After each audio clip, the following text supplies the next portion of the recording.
ہے as compare to other جو سارس virus سے یا NERs جو وائرس تھی پہلے کی ان کے مقابلے میں. تو اس لیے یہ تھوڑی تشویشناک اس کا وہ ہے کہ جی یہ ٹرانسمیشن اس کی بڑی فاسٹ ہوتی ہے. لیکن اس کے ساتھ ساتھ یہ اس میں تھوڑی پازیٹیو وہ ہے کہ جی اس میں جو ڈیتھ ریٹ ہے موٹیلٹی ریٹ ہے وہ کم ہے. تو اس کا باقی چیزیں آپ کو فردر بتائی جائے گی. نیشنل لیول پہ جو اس میں اقدامات ہوئی تھی وہ یہ تھا کہ انٹرنیشنل انٹری پوائنٹس پہ جس میں ایئرپورٹس اور جو ہمارے لینڈ انٹری پوائنٹس ہیں ان میں اسکریننگ جو سائٹس ہیں وہ اسٹیبلش ہو چکے ہیں. NIH National Institute of Health Islamabad میں کنفرمیٹری لیبارٹریز کے اسٹیبلشڈ ہیں.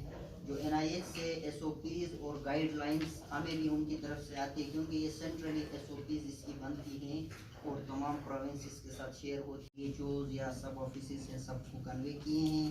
اس کی بہت جلدی وہاں پہ اسلام آباد میں ایک ٹریننگ بھی ہوگی جس میں ہمارے ادھر سے بھی ماسٹر ٹرینر جائیں گے اور فردر ان کو وہ لوگ ٹریننگ دیں گے.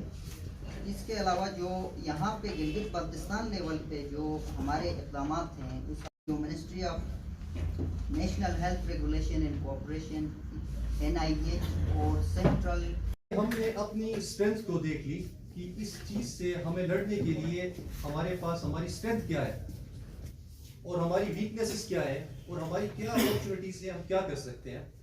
جب اپنی اسٹرینتھ ہمیں دیکھی تو ہمیں تھوڑی بہت یہ چیزیں سمجھ میں آئی. ایز کمپیریٹیولی ملک کے اندر ہماری لٹریسی ریٹ ماشاءاللہ سے بہت زیادہ ہے. یہ ہماری ایک اسٹرینتھ ہے کہ ہمارے لوگ کمپیریٹیولی کنٹری کے دوسرے لوگوں سے زیادہ ایجوکیٹڈ ہیں. ایک یہ دوسری ہماری اسٹرینتھ یہ ہے کہ ہماری ایک لمیٹڈ